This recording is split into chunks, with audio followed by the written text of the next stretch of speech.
الله أكبر. الحمد لله رب العالمين والعاقبة للمتقين ولا عدوان إلا على الظالمين. أعوذ بالله من الشيطان الرجيم. بسم الله الرحمن الرحيم.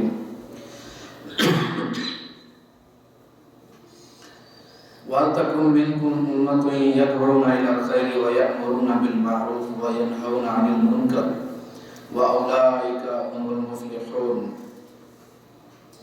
وقال الله تعالى في مقام آخر: كنتم خير أمة أخرجت للناس تأمرون بالمعروف وتنهون عن المنكر.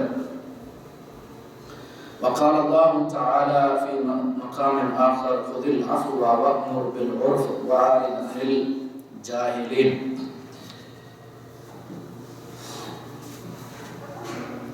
امر بالمعروف و نہی عن المنکر یہ مسلمان کے اوپر ایک فریضہ ہے کہ مسلمان اچھائی کا حکم دے اور برائی سے روکے. اس سلسلے میں علماء کہتے ہیں کہ اس کے 3 مراحل ہیں، یا آپ سمجھیں کہ 3 قسمیں ہیں یا 3 مراتب ہیں، درجے ہیں. سب سے پہلا اور عام درجہ یہ ہے کہ جس کو ہم دعوت کہتے ہیں. دعوت جو ہے وہ عام ہوتی ہے، یعنی ایک انسان عوام الناس میں کھڑا ہے، پبلک کے اندر کھڑا ہے، وہ دعوت دیتا ہے اور ساری مخلوق کو بلاتا، پکارتا، سمجھاتا، ہدایت کی طرف بلاتا ہے.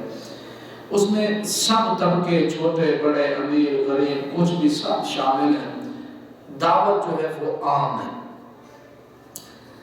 اور پھر ایک اور سٹیج ہے دوسری، امر بالمعروف و نہی عن المنکر، یعنی حکم دینا نیکی کا، برائی سے روکنا. یہ جو درجہ ہے یہ کسی خاص قسم کو، کسی خاص انسان کو، کسی خاص گروہ کو، کسی خاص چیز کے بارے میں حکم دینا، اس کو کہتے ہیں امر بالمعروف. مثلا بیٹا ہے نماز نہیں پڑھتا تو ہم اس کو حکم دیں گے. اسی طرح رشتہ دار ہیں، اپنے پہچان والے ہیں، ساتھی ہیں سارے، تو ان کو امر ہوگا، حکم ہوگا. ہم ان کو بتائیں گے کہ اگر نماز نہیں پڑھی تو نماز پڑھو، کیونکہ جاننے والے، پہچان والے، تو ان کو بندہ کہہ سکتا ہے، پوچھ بھی سکتا ہے. اور اسی طرح برے کام سے انسان دوسرے انسان کو روکتا بھی ہے، اس کو جو جان پہچان والا انسان ہو. جان پہچان والے انسان کو ہی ہم کہیں گے نا بھی یہ غلط کام کر رہا ہو، رک جاؤ.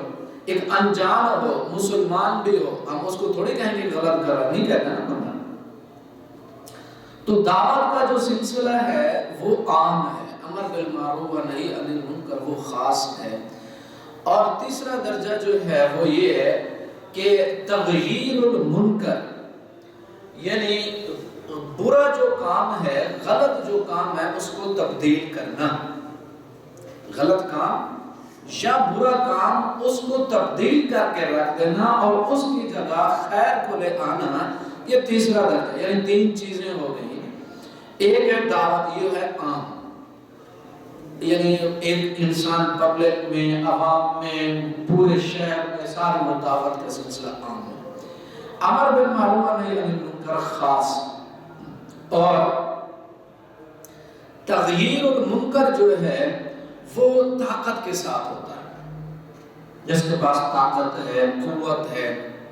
مثلا یعنی کوئی برائی ہو رہی ہے، یعنی دل کرتا ہے اس کو بدل دو، روک دو، رکاوٹ ڈال دو.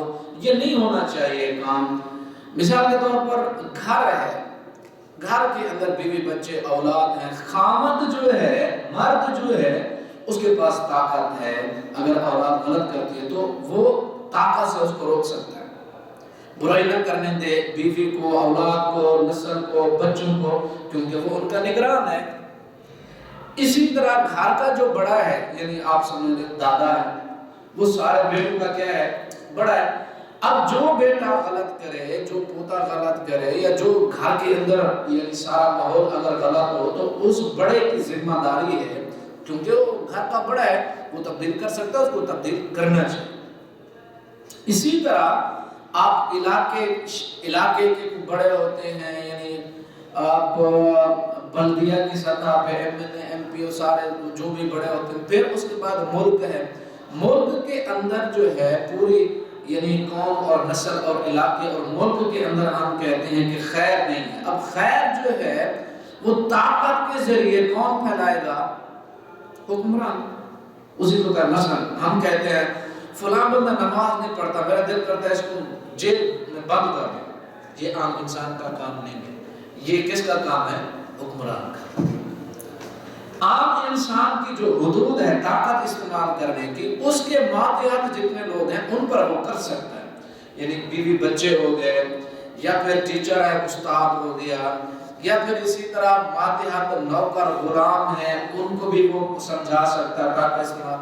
لیکن یہ جو کام ہم کہتے ہیں کہ نہیں، مطلب کوئی بندہ اگر نماز نہیں پڑھتا یا یہ ہے کہ چوری چکاری کرتا ہے یا گناہ کا کام کرتا ہے، پکڑا جاتا ہے، ہم اس کو پکڑ کے بھی اس کو سزا دو اس نے یہ کام کیا، وہ ہمارا کام نہیں، وہ کس کا کام ہے؟ حکومت کا۔ اسی وجہ سے آپ نے سنا ہوگا کہ لوگ کہتے ہیں کہ قانون کو اپنے ہاتھ میں نہ لینے کا مطلب یہ ہے کہ آپ جس ملک کے اندر رہتے ہیں وہاں اگر کوئی غلط کام دیکھتے ہیں آپ کمپلین کر سکتے ہیں حکومت کو، اداروں کو، یہ غلط کام ہے، اس کو کیا ہونا چاہیے؟ تبدیل ہونا چاہیے۔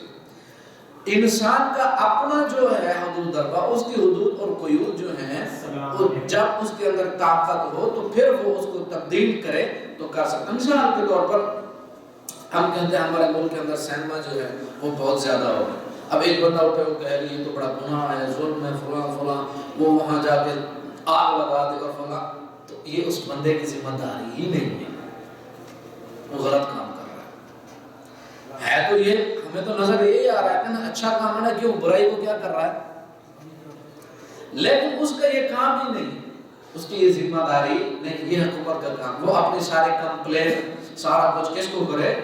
حکومت کو۔ جس چیز کی، جس کام کی تبدیلی یعنی ملک کے اندر تبدیلی اور یعنی خیر کو لے آنا، شر کو مٹا دینا طاقت سے، یہ حکومت کا کام ہے، عوام الناس کا کام نہیں۔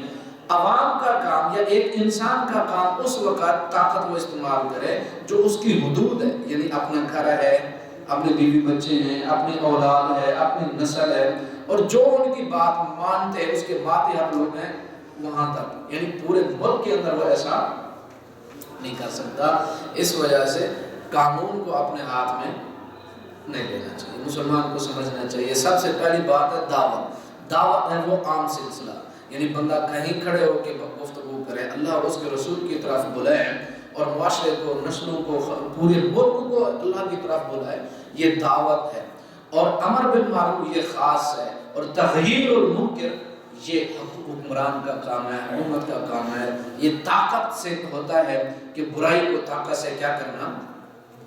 مثلا یہاں جس طرح گاڑیاں گھومتی ہیں، اب یہ حکمران کا فیصلہ ہے، اس نے کہا کہ جو نماز نہیں پڑھتا اس کی دکان بند کر دو یا اس کو پکڑ کر لے جاؤ، یہ حکمران کے اوپر لازمی ہے، ضروری ہے، فرض، ٹھیک ہے۔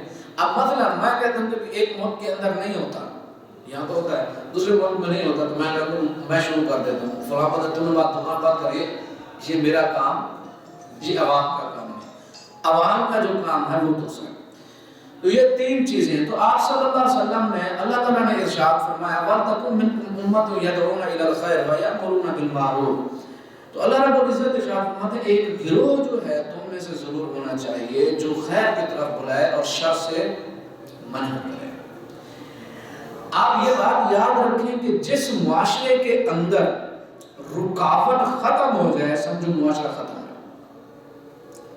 جس معاشرے کے اندر رکاوٹ کیا ہو جائے، جس گھر میں، جس علاقے میں اور جس انسان کے اندر رکاوٹ والا سلسلہ ختم ہو جائے، وہ بندہ گیا، وہ معاشرہ گیا، وہ گھر تباہ۔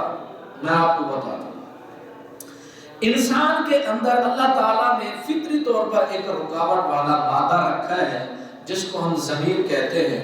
ضمیر انسان کو کہتا ہے کہ یہ صحیح ہے، یہ غلط، رکاوٹ ڈالتا ہے نا۔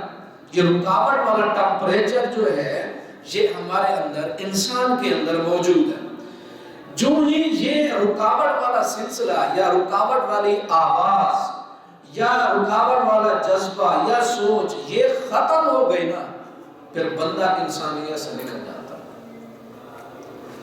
صرف ایک انسان کو لے لیں، اگر ایک انسان اپنے ضمیر کی آواز کو سننا بند کر دے تو پھر آپ اس کو دیکھیں، اس کی صورتحال کو، وہ کہے گا رات دن ہے، دن رات ہے، اچھا برا ہے، برا اچھا ہے، نیکی برائی ہے، برائی نیکی ہے، جھوٹ سچ ہے، سچ جھوٹ ہے۔ پھر اللہ رب العزت ارشاد فرماتے ہیں یہ ایسا آدمی ہے جو اپنے چہرے کے بعد چلتا ہے۔ ایک آپ اللہ تعالیٰ نے سورہ ملک کے اندر ایک مثال بیان فرمائی کہ جس کے پاس قرآن اور حدیث ہے، جو اللہ تعالیٰ کو مانتا سمجھتا اور دلیل کے ساتھ زندگی گزارتا ہے، یعنی چار آنکھوں کے ساتھ بھی اللہ اور اس کے رسول کا حکم یہ ہے، راستہ ہے، اس کے پاس روشنی ہے، اس کے پاس کیا ہے؟ وحی کا جو علم ہے، اس کے پاس روشنی، زندگی کے سارے مراحل کے لیے اس کے پاس روشنی، دیا، سارا کچھ موجود ہے۔ دوسرا آدمی جس کو وحی نہیں جانتا، عمل بھی نہیں کرنا چاہتا، اللہ تعالیٰ فرماتے ہیں یہ دنیا میں اپنے چہرے کے بل چل رہا ہے، جس کے پاس کوئی روشنی نہیں۔ اب جو چہرے کے بل چلے گا، ایک تو یہ ہے کہ چلے گا کیسے، دوسرا یہ ہے کہ منزل کیسے پہنچے گا، تیسرا یہ ہے کہ اس کا حشر کیا ہوگا اور پہنچے گا کہ کہاں، اس کے جسمانی صورتحال ہوگی کیا۔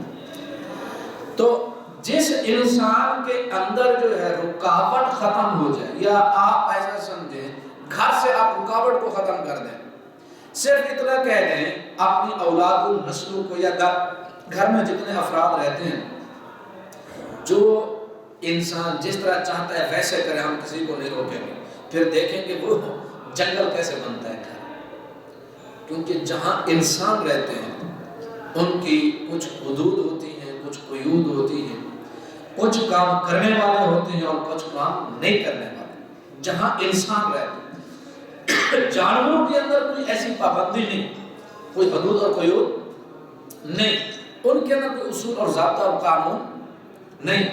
انسانوں کے اندر یہ ہوتا ہے۔ میں یہاں ایک بات اور بھی کروں، وہ یہ کہ بعض ممالک یا دنیا کی بعض مخلوق ایسی کہتی ہے کہ ہم کسی کی عبادت نہیں کرتے، ہم آزاد ہیں، ٹھیک ہے۔ جو آج کے جو جدید ترین مخلوق ہے وہ کیا کہتے ہیں کہ ہم کسی الہ کو نہیں مانتے، کسی کی عبادت نہیں کرتے۔ وہ جھوٹ بولتے ہیں۔ کیسے؟ عبادت نام ہی اس چیز کا ہے کہ آپ کسی کے کہنے پہ کام کریں، کسی کے کہنے سے رک جائیں۔ حکم ہوگا تو کام کریں گے اور حکم ہوگا تو کیا کریں گے؟ یہ دو ہی باتیں ہیں، ایک حکم ہے اور دوسری نہیں اور منع کرنا۔ یعنی پوری شریعت آپ دیکھیں، اللہ اور اس کے رسول کا بعض کاموں کا حکم ہوگا اور بعض کاموں سے روکا ہے۔ تیسری کوئی چیز ہے پوری شریعت میں؟ تیسری کوئی چیز نہیں۔ یا تو اللہ کا آرڈر ہے، حکم ہے، یا روک دیا ہے، دو چیزیں۔ اور پھر جو لوگ یہ کہتے ہیں ہم کسی کی عبادت نہیں کرتے، کیا وہ ملک کے قانون کو نہیں مانتے؟ ملک کا قانون کیا ہوتا ہے؟ کس نے بنایا؟ یعنی یہ کام کرنا، یہ نہیں کرنا، یہ اچھا یہ برا، کس نے بنایا؟ انسان نے بنایا۔ آپ اس کو مانتے ہو، اس کے مطابق عمل کرتے ہو تو اس کی وہ عبادت ہے۔ انسان کہتا ہے یہ حلال ہے تو حلال مانتے ہو، یہ کہتا ہے حرام ہے تو حرام مانتے ہو۔ تو بہرحال دنیا میں کوئی انسان ایسا نہیں ہے جو حدود اور قیود کا پابند نہ ہو، قوانین اور ضابطوں کے مطابق زندگی بسر نہ کرتا ہو۔ اور جو انسان، جو معاشرہ، جو گھر اس امر اور نہی سے ہٹ جائے، دور ہو جائے، رکاوٹیں ختم کر دے، پھر دیکھیں سیلاب اور تباہی اور بربادی آتی کیسے۔ جس طرح سمندر، پانی، دریا، یہ جو دریا ہیں ان کی حد بندی ہوتی ہے کہ نہیں؟ ہاں جی، رکاوٹیں ڈالی ہوتی ہیں اور مختلف چشمے وہاں سے نکالے ہوتے ہیں اس کے زور کو توڑنے کے لیے، اور پانی زیادہ آ جائے تو بڑے بڑے بند باندھے جاتے ہیں۔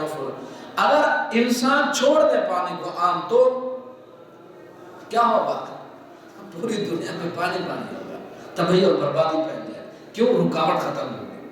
جب تک ہر چیز اپنی حد میں ہے، ٹھیک ہے، حد توڑے گی نہیں بچے گی۔ انسان کی جو حد ہے وہ ہے ابدیت، وہ ہے غلامی، وہ ہے عبادت، یہ اس کی حد ہے، اس سے آگے جائے گا نہیں بچے گا، نہ دنیا نہ آخرت۔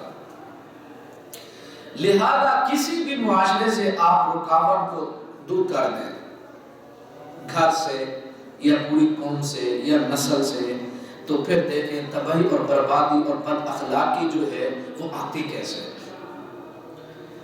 جس طرح ہم مسلمان اپنے گھروں کے اندر جو ہے کہتے ہیں کہ بچے جو ہیں ابھی چھوٹے ہیں ان کو رکاوٹ، روکنا اور ٹوکنا چھوڑ دیتے ہیں، تو پھر جب بڑے ہوتے ہیں تو وہ کوئی بات تسلیم نہیں کرتے، تسلیم نہیں کرتے۔ تو یہ رکاوٹ کا ہونا انسان کی زندگی میں لازمی ہے۔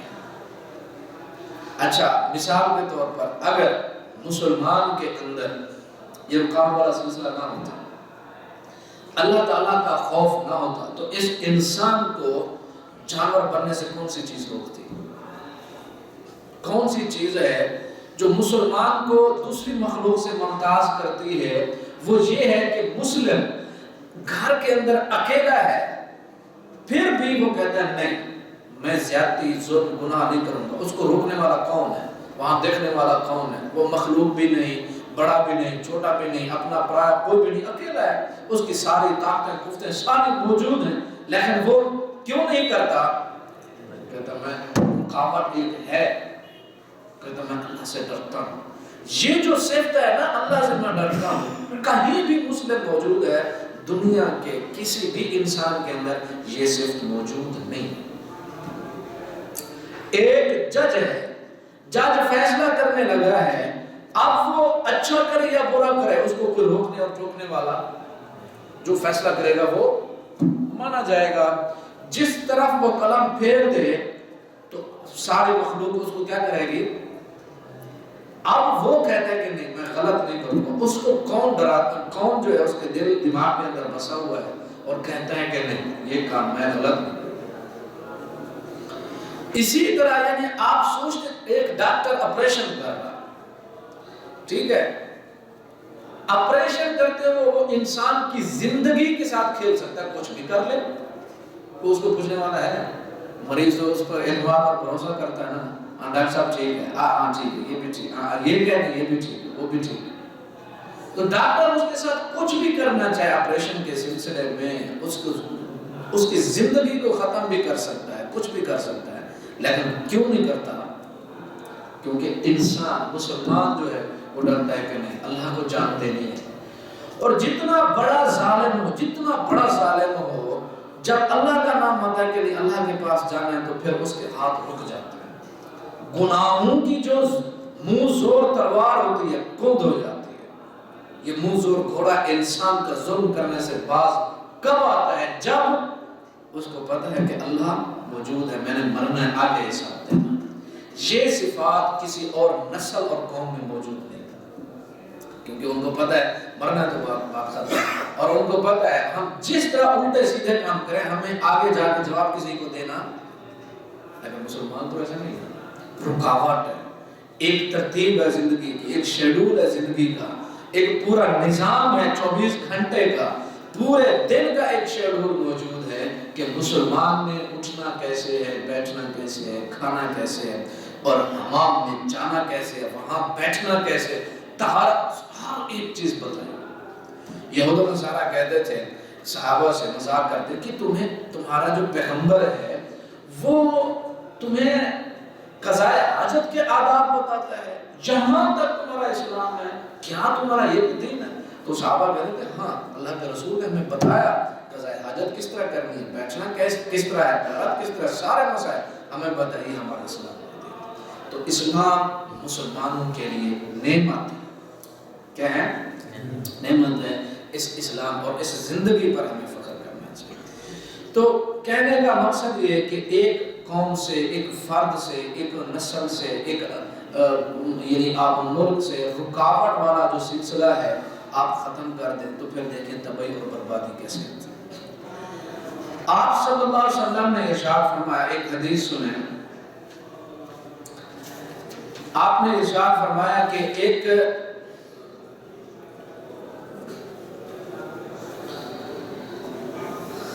ایک صحابی رسول نے آپ صلی اللہ علیہ وسلم نے بخاری شریف کے حدیث سے ایک مثال بیان فرمائی کہ حدود کو قائم کرنا، حدود کا معلوم، حدود کسے کہتے ہیں؟ حدود یہ ہے یعنی اگر کسی بندے نے چوری کی تو اس چوری کی حد کیا ہے، اس کی سزا کیا ہے. اسلام نے مقرر کیا ہاتھ کیا کرو، کاٹ دو. یہ اسلام نے کہا کہ اس کے جرم کی سزا یہ. تو شرابی ہے اس کو کوڑے مارو. اسی طرح ہر ایک جرم کی، ہر ایک گناہ کی سزا موجود ہے مقرر. ان کو حدود کہتے ہیں. یعنی اللہ تعالیٰ کی جو حدود پامال کر اس کے اوپر سزا کیا ہے، یہ سزا یہ ہے. تو آپ صلی اللہ علیہ وسلم نے ارشاد فرمایا اگر مسلمان حدود قائم نہ کریں پھر معاشرے کے اندر حشر اور نشر کیا ہوگا، معاشرے کے اندر تبھی بربادی کیسے رہے گی.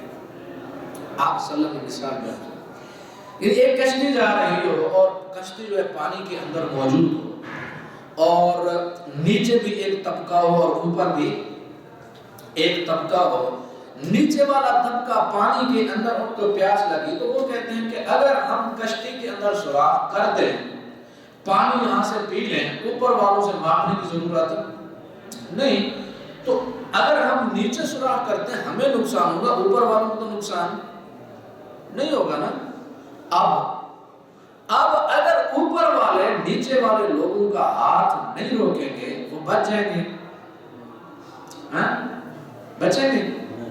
سب سے پہلے کشتی الٹے گی تو وہ نیچے آئیں گے. یعنی حدود کو قائم کرنے کی مثال یہ ہے کہ جو جرائم پیشہ لوگ ہیں ان کا ہاتھ اگر نہ روکا گیا تو ساری مخلوق جو ہے اس گناہ کے اندر اس شریک ہوگی یا اس کا ارتکاب کریں گے، یا معاشرے کے اندر جو ظلم اور زیادتی ہوگی اس کو پھر روک بھی نہیں سکے گا. حدود کو قائم کرنا ایسا ہے یعنی اس جرم کو مارنا، مٹانا ہے جڑ سے. اور مغرب کا فلسفہ یہ ہے کہ جرم کو کچھ نہ کہو، جرم کو، مجرم کو اس سے محبت کرنی چاہیے. کیوں؟ کیونکہ وہ یا تو پریشانی کی وجہ سے کیا، یا اس نے غصے کے غلبے کی وجہ سے کیا، یا پھر محرومی کی وجہ سے، یعنی جذبات کو آگے لے کر اس نے یہ جرم کیا، لہذا اس کو سمجھاؤ، پڑھاؤ، لکھاؤ بھی آپ نے یہ کام جو کیا ہے ایسا نہیں کرنا، اس کو ذبح نہیں کرنا. ایک جان تو چلی گئی، قتل کیا اس نے، اس کو آپ قتل کر دو گے تو ایک اور جان چلی جائے گی، خسارہ ہو جائے گا، لہذا وہ تو گیا، اب اس کو سمجھاؤ، اس کو تو بچاؤ. یہ مغرب کا فلسفہ ہے کہ مغرب جو ہے وہ جرم کو بچانے کی کوشش کرتا ہے، اور اسلام اور دین جو ہے وہ جرم کا خاتمہ کرتا ہے، مجرم کو سکھاتا ہے کہ سزا اگر لوگے یہاں بھی بچ جاؤ گے، آخرت کے اندر بھی بچ جاؤ گے. وہ جرم کو پالتے اور پوستے ہیں. وہ انسان کے اندر جرم ہے نا. اب کوئی بھی انسان اگر اس کو کوڑے لگ رہے ہیں، شرابی ہے، کوئی بھی مسلمان اس شرابی سے، مسلمان سے نفرت نہیں کرتا، اس کے جرم سے کرتا ہے. جب جرم چھوڑ دے گا تو پھر اچھا انسان ہے کہ برا ہے؟ اچھا ہے. تو قرآن کہتا ہے کہ اگر ایک انسان قتل کرے تو اس نے نسل کو قتل کیا. کیا مطلب؟ یعنی پوری مخلوق کو اس نے قتل کر دیا. کیا مطلب اس کا؟ کہ ایک بندے نے قتل کیا، اس کا مطلب ایسے اللہ تعالیٰ فرماتے ہیں جس میں اس نے پوری نسل انسانی کو.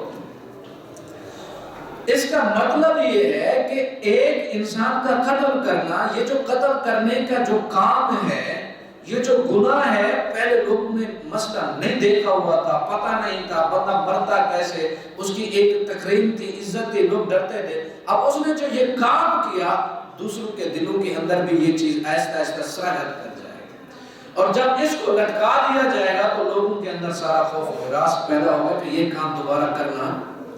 سب کو عبرت. اسلام کہتا ہے کہ جب ایک بندہ قتل کرے تو سارا ثبوت سارے اکٹھے ہو جائیں، اس پر سارا کچھ مطلب واضح ہو جائے کہ یہ قاتل واقعی سارا، پھر اس کو جو ہے الگ اعلان پھانسی ہو، تاکہ لوگوں کو، انسانوں کو پتہ چلے کہ انسان کی قدر و قیمت کیا ہے. اس کو ایسے قتل نہیں کیا جا سکتا تو دوسرے لوگ نہیں کریں. ایک بندے کا ہاتھ کاٹ دیا جائے سارے مخلوق کے سامنے، کوئی بھی چوری کی طرف نہیں جائے گا. اور مغرب کہتا ہے کہ نہیں، ایسا نہیں، یہ ظلم ہے، ظلم نہیں ہے، یہ پوری نسل انسانی کو بچانا ہے جی۔ تو آپ صلی اللہ علیہ وسلم نے ارشاد فرمایا کہ اگر ان کشتی والوں نے، اوپر والوں نے نیچے والوں کا ہاتھ نہ روکا تو سارے ڈوبیں گے، یا نیچے والے ڈوبیں گے؟ ڈوبیں گے تو سارے۔ اب وہ نیچے والے جو لوگ ہیں وہ اس بات کو سمجھیں یا نہ سمجھیں، ان کو علم ہو یا نہ علم ہو، لیکن جس بندے کو علم ہے یہ بے وقوفی کر رہا ہے، غلط کر رہا ہے، اس کو روکنا چاہیے۔ اس کو کیا کرنا چاہیے؟ یعنی پھر ذمہ داری سب سے زیادہ بڑی ذمہ داری کس کی ہوتی ہے؟ جو عقل مند ہے، جو پڑھا لکھا ہے، جو سمجھدار ہے، جو صاحب اختیار ہے، جس کے پاس طاقت ہے، جس کے پاس قوت، جتنی زیادہ اللہ تعالیٰ کی نعمتیں اس کو ملی اتنا زیادہ وہ کیا ہے؟ ذمہ دار ہے۔ کیا ہے؟ ذمہ دار ہے۔ یعنی جو کام کرنا ہے عقل والے کو وہ زیادہ ذمہ دار ہے بنسبت ان پڑھ کے، جس کو مال دیا وہ زیادہ ذمہ دار ہے بنسبت غریب اور فقیر اور مزدور کے، جو صاحب اختیار ہے، طاقت ہے، قوت ہے، وہ زیادہ ذمہ دار ہے بنسبت اس کے جو صاحب اختیار نہیں ہے، طاقت نہیں ہے۔ تو یہاں تو ہمارا سلسلہ ہی الٹا ہوتا ہے جی۔ ہم وہ سارا عقل مند اور ساری جو اللہ تعالیٰ کی نعمتیں، قوتیں، عقل، فہم، شعور، ساری چیزیں ہم کہتے ہیں نہیں، یہ ہمارا ڈپارٹمنٹ دوسرا ہے، یہ جو اسلام اور دین والا سلسلہ ہے یہ ڈپارٹمنٹ دوسرا، لہذا ہم اس طرف جائیں گے نہیں، ان کو یہاں آنے نہیں دیں گے۔ یہ جو تقسیم در تقسیم ہم مسلمانوں کی ہے اس نے بڑا کر دیا۔ تو آپ صلی اللہ علیہ وسلم نے ارشاد فرمایا اگر یہ روکیں گے نہیں تو حالات سارے ہوں گے، اگر انہوں نے روک لیا تو پھر سارے نجات پا جائیں گے۔ ایک دوسری حدیث میں آپ صلی اللہ علیہ وسلم ارشاد فرماتے ہیں کہ ایک صحابی رسول نے اپنے ہاتھ کے اندر نا وہ انگلی میں سونے کی انگوٹھی پہنے ہوئی تھی، ایک مسلم شریف کی حدیث ہے۔ آپ صلی اللہ علیہ وسلم نے وہ سونے کی انگوٹھی دیکھ لی، آپ نے ارشاد فرمایا کہ یہ سونے کی انگوٹھی سونا مرد کے اوپر حرام ہے، اور یہ ایسے ہے جیسے تم نے جہنم کا ایک انگارہ اپنے ہاتھ میں لیا ہوگا۔ صحابی رسول نے انگوٹھی اتاری اور کیا کی؟ کیا کیا؟ آپ صلی اللہ علیہ وسلم چلے گئے تو پھر ان کو کہا گیا کہ آپ صلی اللہ علیہ وسلم تو ابھی چلے گئے ہیں تو پہننا حرام ہے نا، اب تو اس کو اٹھا کے بیچ بھی سکتے ہیں، دوسرا کام مطلب اس کے ساتھ کر سکتے ہیں، پیسے کام میں لا سکتے ہیں۔ انہوں نے کہا نہیں، اللہ کے رسول کے حکم کے مطابق جو چیز پھینک دی اس کو میں دوبارہ نہیں اٹھاؤں۔ یعنی اللہ اور اس کے رسول کے حکم کے اوپر انسان کو نقصان ہوتا ہے، دنیا کا نقصان برداشت کرے۔ ہم کہتے ہیں نا، ہم جو مسلمان ہوئے ہیں، ہم جو فرما برداری کر رہے ہیں، ہم روزانہ قرآن پڑھ رہے ہیں، روزانہ نماز پڑھتے ہیں، پھر یہ ہمارے لیے مسئلہ کیوں ہے؟ یہ تکلیف، یہ پریشانی کیوں ہے؟ یہ دکھ کیوں؟ تو کیا ہونا چاہیے؟ ہماری جو سوچ ہے وہ یہ میں نیک ہوں، اچھا ہوں، نمازیں پڑھتا سارا، میرے ساتھ بھی سارا بڑھاپے تک میں صحت مند رہوں، بیماری نہیں آنی چاہیے، فقر نہیں آنا چاہیے، تکلیف نہیں ہونی چاہیے، بچے نہیں مرنے چاہیے، بیٹے ہی پیدا ہونے چاہیے، بیٹے کیا؟ یہ تو اطاعت اور فرمان برداری ہے۔ آپ کے ساتھ کچھ بھی ہو، آپ کو ہمیشہ کیا رہنا ہے؟ فرمان بردار رہنا ہے۔ یہ اللہ تعالیٰ کی نعمتیں ہیں، اللہ تعالیٰ دے کے بھی آزماتا ہے اور لے کے بھی آزماتا ہے۔ انسان کی بذات خود اپنی تو کوئی چیز ہے نہیں، یہ ساری اللہ کی مخلوق اللہ کی نعمتیں دیتا ہے، تب اللہ کا شکر، اگر لے لیتا ہے تب اللہ کا شکر۔ انا للہ و انا الیہ راجعون۔ تو صحابی رسول نے پہن دی اور پھر دوبارہ اس سونے کی انگوٹھی کو اٹھایا نہیں۔ تو آپ صلی اللہ علیہ وسلم نے جب دیکھا غلط کام ہے تو فوراً ٹوکا کہ اس سونے کو آپ نہیں پہن سکتے۔ انہوں نے فوراً وہ کیا کیا؟ وہ پھینک دیا۔ تو مسلمان کو یہی کرنا ہے، مسلمان کو اپنے دل اور دماغ کے اندر یہ بات بٹھا دینی چاہیے کہ جہاں تک میری طاقت اور قوت ہے میں یہ بات کر سکتا ہوں کہ نماز پڑھو، روزہ رکھو، اچھا کام کرو، یہ کرو جہاں تک میری طاقت، اور کہیں بھی نہیں کر سکتے، گھر میں تو کر سکتے ہیں کہ نہیں؟ بیوی بچوں کو پڑھا سکتے ہیں کہ نہیں؟ اچھا کیا ہے برا کیا ہے؟ یا ان کے ساتھ ہی بیٹھ جائیں، چلو جی چینل بدلو ذرا، تو پھر نسلوں کے اندر رکاوٹ والا جو ایک ٹمپریچر جو ہے، رکاوٹ والی جو صفت ہے، وہ آہستہ آہستہ گناہ کرتے کرتے ختم ہو جاتی ہے۔ پھر گناہ نہیں رہتا، ثواب نیکی نہیں رہتی۔ اور یہ بات یاد رکھیں، نیکی کرنے سے انسان کے عقل، شعور، اخلاق کے اندر ترقی ہوتی ہے، اور گناہ کرنے سے ذلت، رسوائی، پستی اس کا مقدر بنتی ہے۔ یہ تجربہ شدہ بات ہے۔ سمجھداری جو ہے وہ آتی ہی اللہ کے خوف سے ہے، اللہ کی خشیت سے، اللہ کی یعنی فرما برداری سے عقل آتی ہے۔ میں نے آپ کو پہلے بتایا عقل کا کیا مطلب ہے؟ عقل کا کیا مطلب ہے؟ عقل کا مطلب یہ رکاوٹ ہے۔ عقل کا کیا مطلب ہے؟ رکاوٹ انسان میں آتی ہی تب ہے جب وہ اللہ کا فرما بردار۔ یہ رکاوٹ والی صفت، یا آپ ایسے سمجھیں کہ یہ جو رکاوٹ، اس کو صحت، توانائی، قوت، طاقت کہاں سے ملتی ہے؟ اللہ اور اس کے رسول کے فرما برداری سے۔ جو مسلمان اللہ اور اس کے رسول کا فرما بردار جتنا بڑھتا چلا جائے گا، اس کی رکاوٹ والی طاقت بڑھتی چلی جائے گی۔ وہ گناہ کے سامنے رکاوٹ آ جائے گی، وہ گناہ میں کم جائے گا، نیکی کی راستہ میں زیادہ جائے گا۔ اور جو انسان گناہوں کی طرف چلا جائے گا، رکاوٹ والی جو صفت ہے آہستہ آہستہ کمزور ہوتے پھر وہ انسان ایک سے ایک ایسی آتی ہے، وہ سمجھتا ہے کہ میں یہ جو کر رہا ہوں یہ اچھا ہے، حالانکہ وہ گناہ ہوتا ہے۔ گناہ کو اچھائی سمجھتا ہے اور اچھائی کو گناہ سمجھتا ہے، گناہ کو اچھائی سمجھتا ہے۔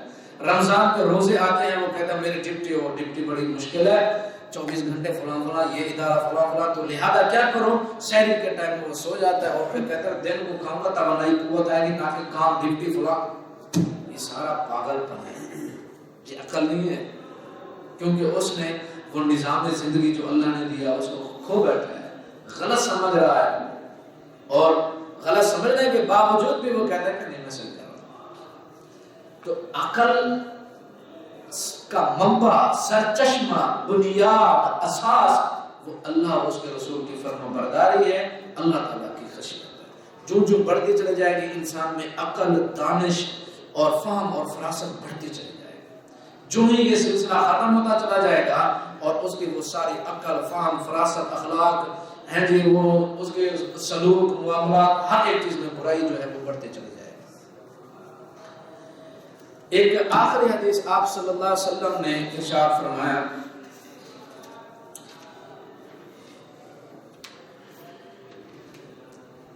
آپ نے ارشاد فرمایا والذی نفسی بیدہ، مجھے اس ذات کی قسم جس کے ہاتھ میں محمد کی جان ہے صلی اللہ علیہ وسلم۔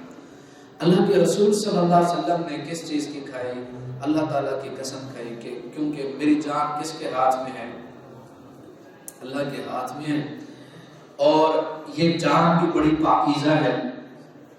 آپ صلی اللہ علیہ وسلم کی جان بھی بڑی پاکیزہ، اور قسم کھائی، اور پھر آگے جو آنے والی چیز ہے وہ بڑی اہم ہے۔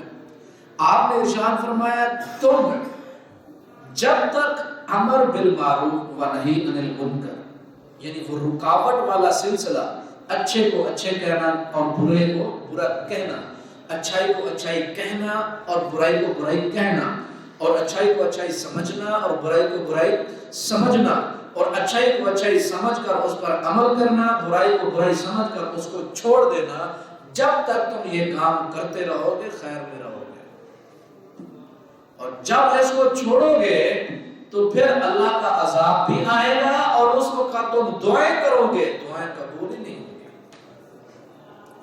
دعائیں قبول ہی نہیں ہوں گی۔ جب سارے ہی انسان، اللہ تعالیٰ ہم سب مسلمانوں کو گناہوں سے محفوظ فرمائے، جب سارے مسلمان ہی ایک جیسے ہوں اور گناہ پر روکنے والے نہ ہوں، نیکی پر خوش ہونے والے نہ ہوں، تو پھر جو اللہ کا عذاب آتا ہے وہ عمومی ہوتا ہے، ایک بندے پہ نہیں پوری قوم پہ آتا ہے۔ جس طرح لوط علیہ السلام کی قوم کا آپ نے حشر دیکھا، جس طرح لوط علیہ السلام ارشاد فرماتے تھے کہ تمہارے اندر ایک بھی کوئی شریف آدمی نہیں ہے، عقل مند انسان نہیں ہے کہ تمہیں روکنے والا ہو، ایک بندہ بھی نہیں ہے۔ تو اللہ تعالیٰ کا جب عذاب آیا تو سب پر آیا۔ تو اس کا مطلب مسلمان کو اس خاصیت کو، اس صفت کو مرنے نہیں دینا چاہیے کہ اچھائی اچھائی ہے، برائی برائی۔ یہ خاصیت ختم ہو گئی تو سمجھو مسلم ختم۔ اللہ تعالیٰ ہم سب مسلمانوں کو اسلام سمجھنے کی توفیق دے اور اس پر عمل کرنے کی توفیق عطا فرمائے۔ وما علینا